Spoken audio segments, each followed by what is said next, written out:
Aloha, and welcome back to Viti Vibes, the show where inspired youth inspire youth. I'm your host, Shannon Pramal, and I hope you're having a wonderful day so far. First and foremost, we want our viewers to know that your involvement is highly encouraged. So please feel free to keep the comments, suggestions, and feedback coming so we can make future episodes even better.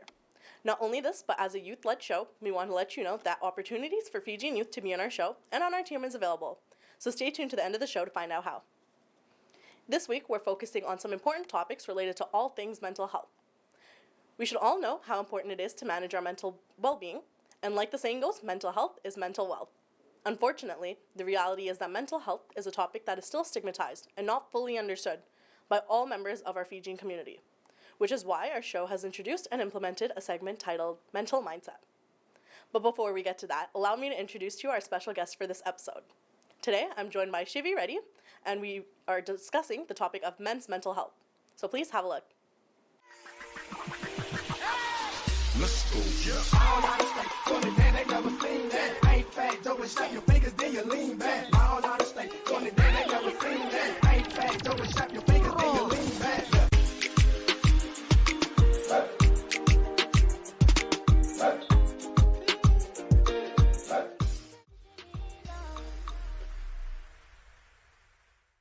Hello, and welcome back to Viti Vibes TV. I'm your host, Shannon Pramal. Today, it's my pleasure to introduce to you our special guest for this episode, Viti Vibes. Hi there, everyone. I'm Shivi. Thanks for coming in today. How are you doing? I'm doing good, tired, we're in a pandemic. I know, I asked my guests to come pretty early in the morning to Yeah, record these shows. That is also true. So I appreciate you coming here to be here with not just me, but also be on the show. I'll let you introduce yourself to the viewers. Tell them a little bit more about yourself. Mm-hmm. So, I guess I'm 23 years old this year. I work as a youth worker for Sources Community Resource Society. I'm also a behavioral interventionist working with individuals with autism. I also study child and youth care counseling at Douglas College. One more year left. And so I hope to pursue a career in mental health and get my master's and PhD in counseling psychology and hopefully open my own practice. So let's see how that goes. That's awesome. You're doing so much. You're like you and me both. Like we're always such busy people, and it's actually really nice because today we're talking about men's mental health. Yes. And it's nice to you have this educational background too, and you want to pursue a career in it actually. So first things first, I guess we'll start off with I'll ask you how would you describe mental health? I would describe mental health as, someone's importance to happiness, success, and, survival. Mm-hmm. That's how I would define that because, a lot of the time we're so focused on physical health that we tend to forget that mental health plays a huge part in our physical health as well. Mm-hmm. So, if there's a decline in some sort of so say if you have too much anxiety or too much depression and then not getting treated for it can, lead to a lot of physical and cognitive damages to you down the line. Yeah, absolutely. Mm-hmm. Yeah, so what's your experience with mental health advocacy? Because I know obviously you're studying psychology and all this. So what's your experience with that? So my experience with that, so I am part of the South Asian Mental Health Association, Awareness Association with you, as you know. Yes. And also I joined the Provincial Task Force for South Asian COVID Task Force for the province of BC. So there we work on, South Asian mental health more on a provincial level, as well as other places like the Delta Youth Council advocating for mental health there within policy work. So I do a lot in that sense, and I also run my own podcast giving viewers information on how they can support themselves and where they can go to get treatment or what signs they should be looking for and what conversations should be had. That's awesome. Mm-hmm. So just backtracking a little bit, so we're both a part, I know what it is, I'm going to let you explain it to the viewers. So we're both a part of the South Asian Mental Health Alliance, and so I'll let you explain a little bit more about what that is and what that has looked like and what we've done so far.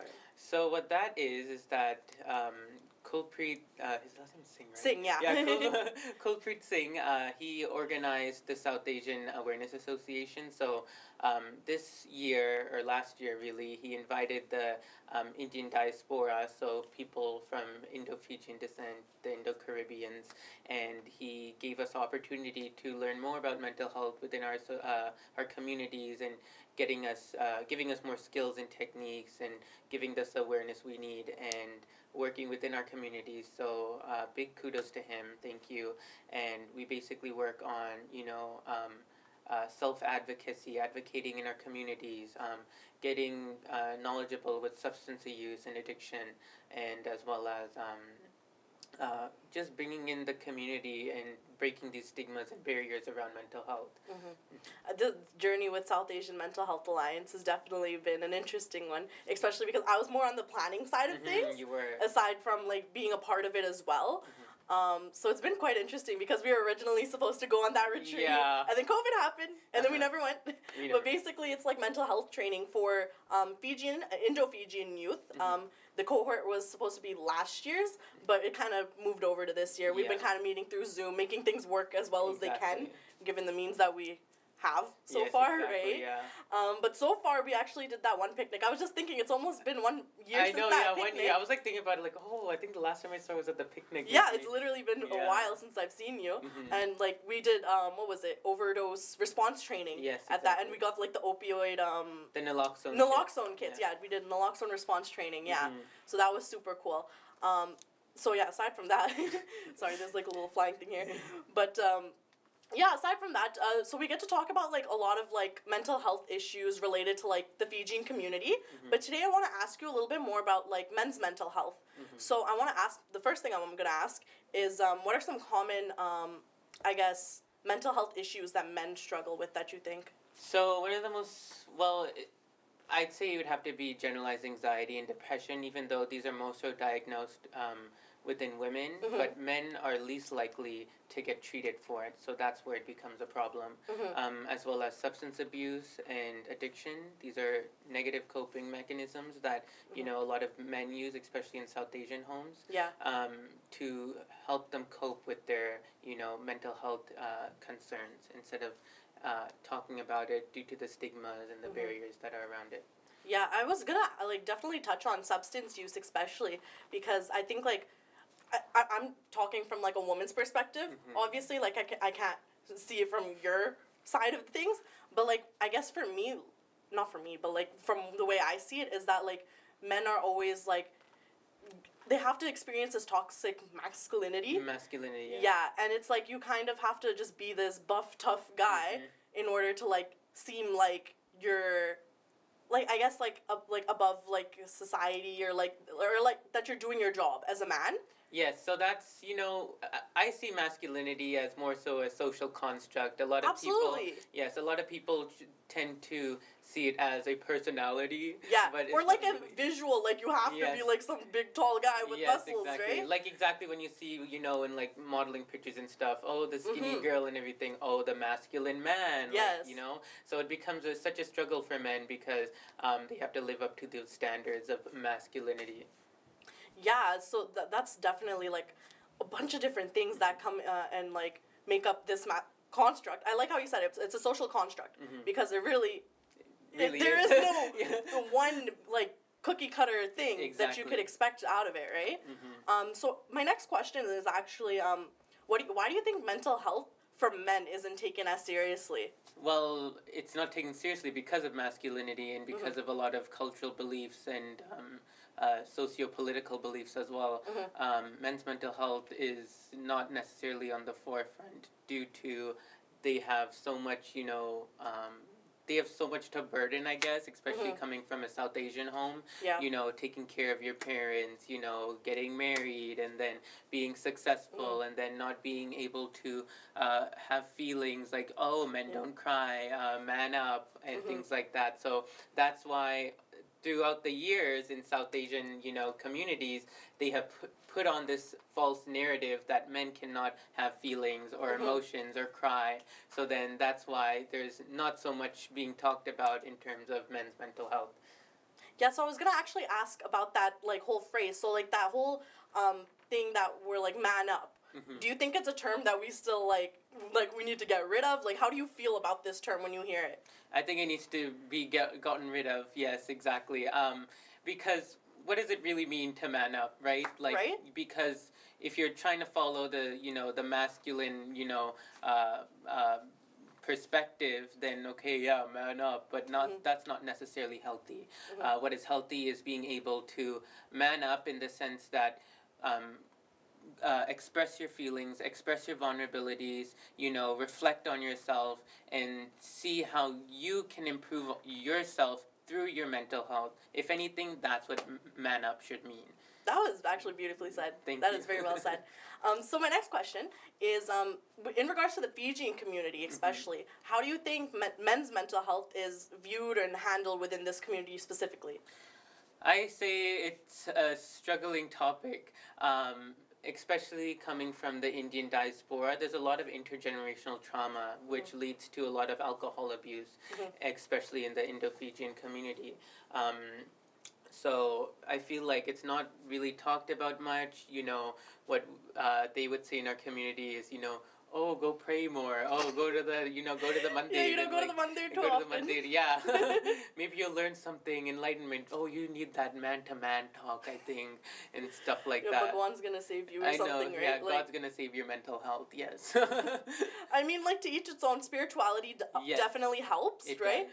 But, like, forcing someone else to become spiritual for the sake of their mental health, like, that doesn't Absolutely. really connect, right? Yes, and a lot of in a lot of the techniques and practices we use in youth work and child and youth care counseling, we do take a spiritualistic and holistic approach as well, especially within the Indigenous community. We take a lot from what they learn too, and we incorporate it in how we treat people with mental health. But that's not always the case with everybody at the same time. You're right. Yeah, absolutely. To each its own, right? Mhm. Yeah. So I think like one of the seeing men from my experience as a woman seeing everything, I guess like for me, I've definitely seen like a lot of men struggle with substance use, and it's been kind of like we don't really talk about it because it's just like, and you're not allowed to say anything to them, especially me as a girl. Like I can't go up to like say a father figure and be like, yo, why are you drinking? Like, I know, exactly. Like, is everything okay, right? Like, it's hard because it's just like, just leave them alone. They're the man of the house. Yes, This is, they're doing them, right? And it's like, no, we need to have those conversations, right? Whether it be like man to man or man to woman, right? Absolutely. Those conversations are only hard to have because of the, the beliefs and values that are instilled within homes. Exactly. Oh, he's the breadwinner. Oh, let him be. He works so hard.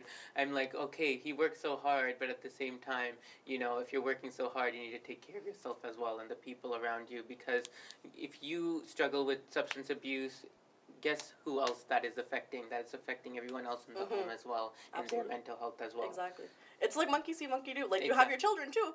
They're going to see that, and they're going to think it's okay. Yeah. Right? So it's definitely, like, this conversation needs to be had, especially with men's mental health. Because mental health is already a stigmatized topic in general, but when it comes to men's mental health, I think everyone just kind of, like, is like, oh, alpha male, like, they're fine. Like, they'll figure it out, right? Like, they always gotta, like... That's right. And it's a struggle when talking about men's mental health in the sense that, okay, so first they were told, oh, you're not allowed to have feelings or emotions and stuff like that, so, like, stop being such a, baby or a girl. Yeah, like, right? stop acting like a girl. Yeah, stop acting like a girl. What does that mean? I know, apparently only girls are allowed to have feelings? Explain. Yeah, or, like, why does every girl have, like, over-dramatic, like, feelings? Like... Yes, exactly. Like, what's going apparently, emotions and feelings have each a gender, but... Yeah, right? Like, that's mind-boggling. But anyway, so then they are taught to feel that way and to not express, and then having now to, okay, express yourself, be vulnerable, like, tell me what's wrong and things like that. And in the middle, they're just kind of like a tug-of-war, and then, like, that internal conflict, like, what's going on. So one of the best things that we can do with supporting men's mental health is being empathetic, showing empathy, and showing compassion, and showing our side of vulnerability and what that looks like. Yeah, exactly. Like, it's okay to show emotions, and, like, anyone watching, like, just know that. Because if we aren't able to communicate with each other, express our feelings to one another, then we're really just doing more damage to ourselves and to our community too.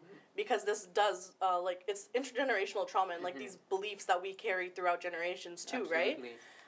Anyways, I'm gonna move on and ask you, like, as a man, do you think there's like a lack of resources for men's mental health? Yes, there's a lack of resources in the sense that it's not much is talked about those resources, and the resources are lacking in in terms of how do we get men engaged with these resources. So I think that's what is lacking is the promotion for men's mental health, is promoting that, especially within our communities as well, because that conversation is not being had.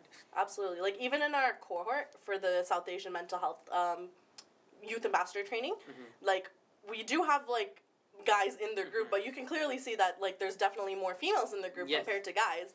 And there's in our cohort, there's only like me and Sean.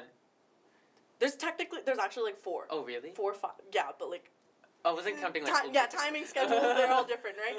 But yeah, there's like definitely like out of the 25 or 20 to 25 youth, there's only like maybe like 5 guys.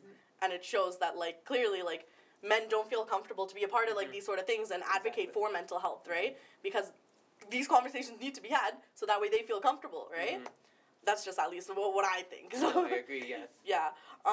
Anyways, clearly because there's a lack of resources, we need to be able to support one another to be able to also reach out for these resources. Yes. And that comes from like our homes as well. So I want to ask, like, how can friends and family help support mental health for men?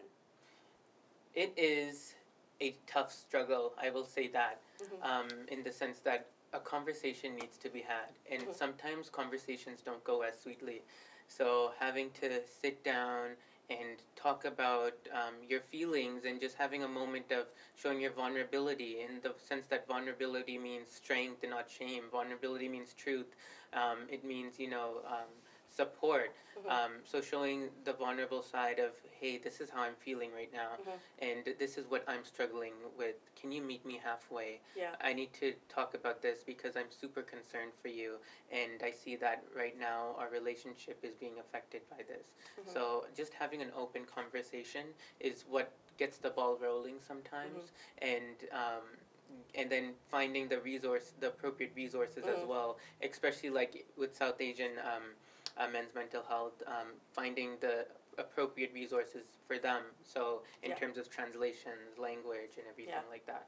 Yeah, absolutely. Do you think the same would apply for like, I guess, what can men do for other men? So in that sense, I think that is a big, what is the word? It's okay, take your time. I'd say that is a great tool and resource when men talk to other men about destigmatizing mental health, because a lot of the times they portray and then they kind of take positive regard from masculine men who aren't necessarily expressing their mental health and their vulnerabilities as well. But one thing I will say is that from my perspective as a man is that women also hold a very key influence in men's mental health as well, especially as a mother.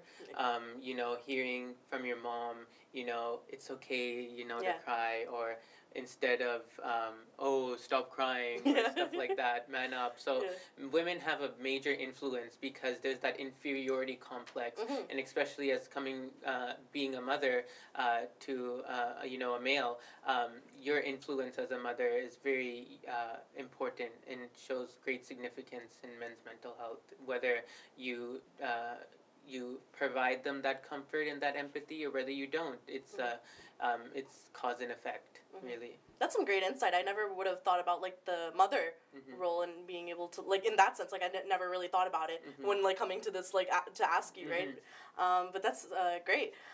So we're just about to run out of time, actually. So I want to ask you like the last few couple things. So first things first, you said earlier that you have a podcast.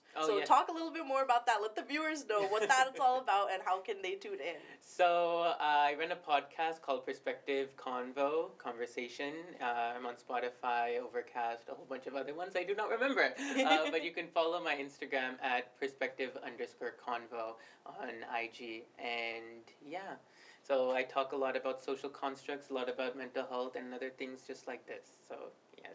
Awesome. Do you have any last message for the viewers that you'd like to share? My last message for viewers is, especially going out to, men struggling with mental health, is that I know it's hard. I know that it's a struggle. I know that it'll take time to heal and to unlearn, especially.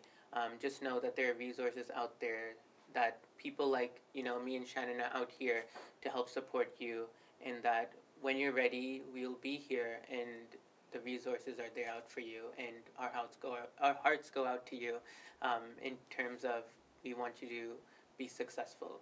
So yes. So thank you so much for joining me today, Shivi. Thank you for having me. No, absolutely. You're more than welcome here. And to any of the viewers watching at home, I want you all to know that this is a safe environment, and you can reach out to not only Shivi, but also me as well. You could reach us via email. That's vitivibestv@gmail.com.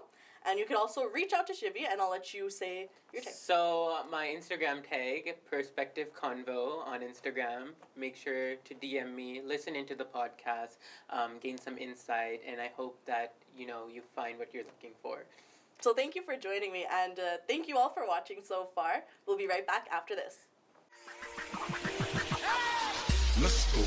All out of state, going to dance, they never seen that. Ain't fat, dope, and snap your fingers, then you lean back. All out of state, going to dance, they never seen that. Ain't fat, dope, and snap your fingers, then you lean back.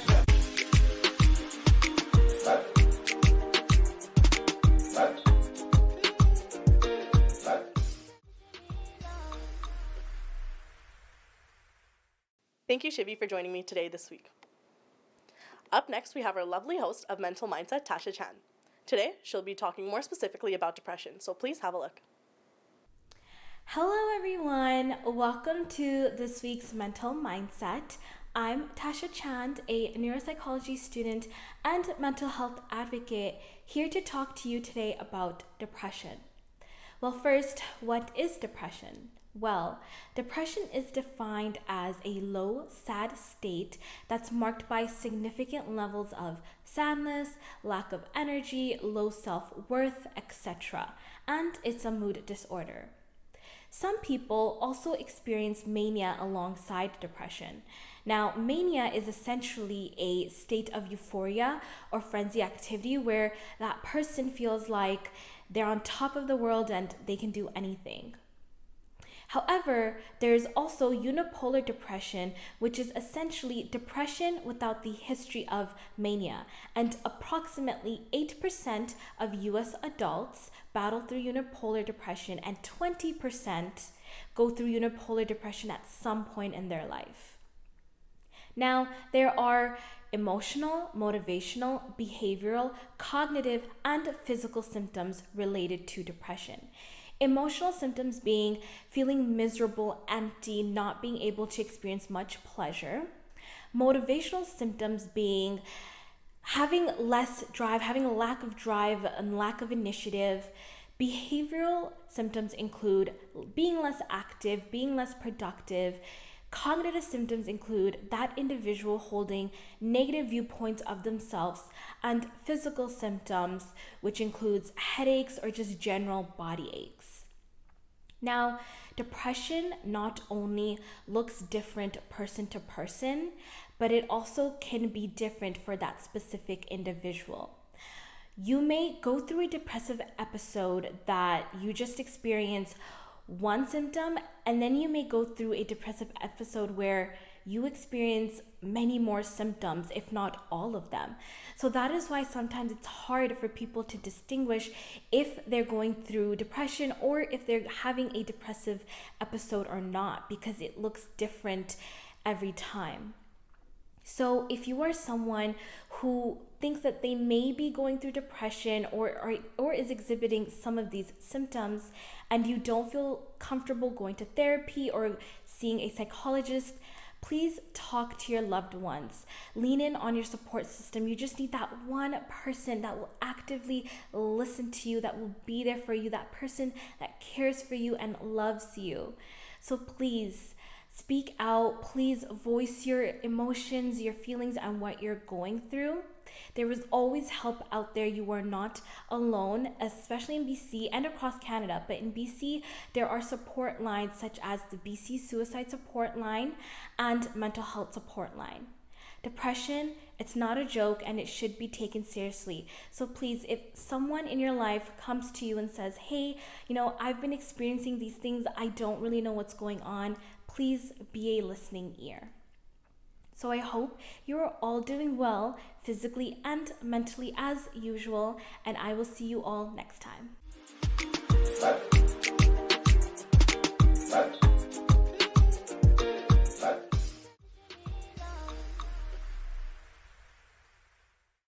Thank you, Tasha. To our viewers that would like to connect with her, you can visit her mental health Instagram page, which is at helpingminds.tc. Now, before we part ways for the day, I want to let our viewers know that we're expanding our youth production team. So if you live in the Lower Mainland and would like to be a part of our show and the behind the scenes of putting this show together, or would like to be right here hosting this show in front of the camera, then this opportunity is for you. Call or email us if you'd like to join the team or would like more information. Anyways, that wraps up our show for today, but I hope you enjoyed it as much as I did bringing it to you. Remember that this is your show too, so please feel free to let us know of any feedback, comments, and suggestions. Not only that, but if you or anyone you know would like to be on our show, then please give us a call at 778-709-2853 or email us at vitivibestv@gmail.com. If you have any events or information that targets or invites Fijian youth, then please feel free to let us know about that as well. We'd be more than happy to share with our audience. For sponsorship inquiries, you can also email us. Remember, you can catch our show every Thursday at 10 p.m. and the reruns on Sundays at 4:30 p.m. Pacific Standard Time, which is right after our show, Fiji in Focus. Be sure to like and follow our Instagram and Facebook page, which is at Viti Vibes TV. I look forward to having you all tune in next week, and until then, stay safe and stay healthy. I'm your host, Shannon Pramal, signing off. Vinaka.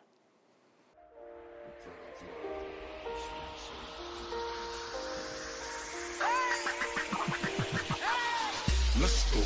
All out of state, going down, they never seen that. Ain't fat, double shut your fingers, then you lean back.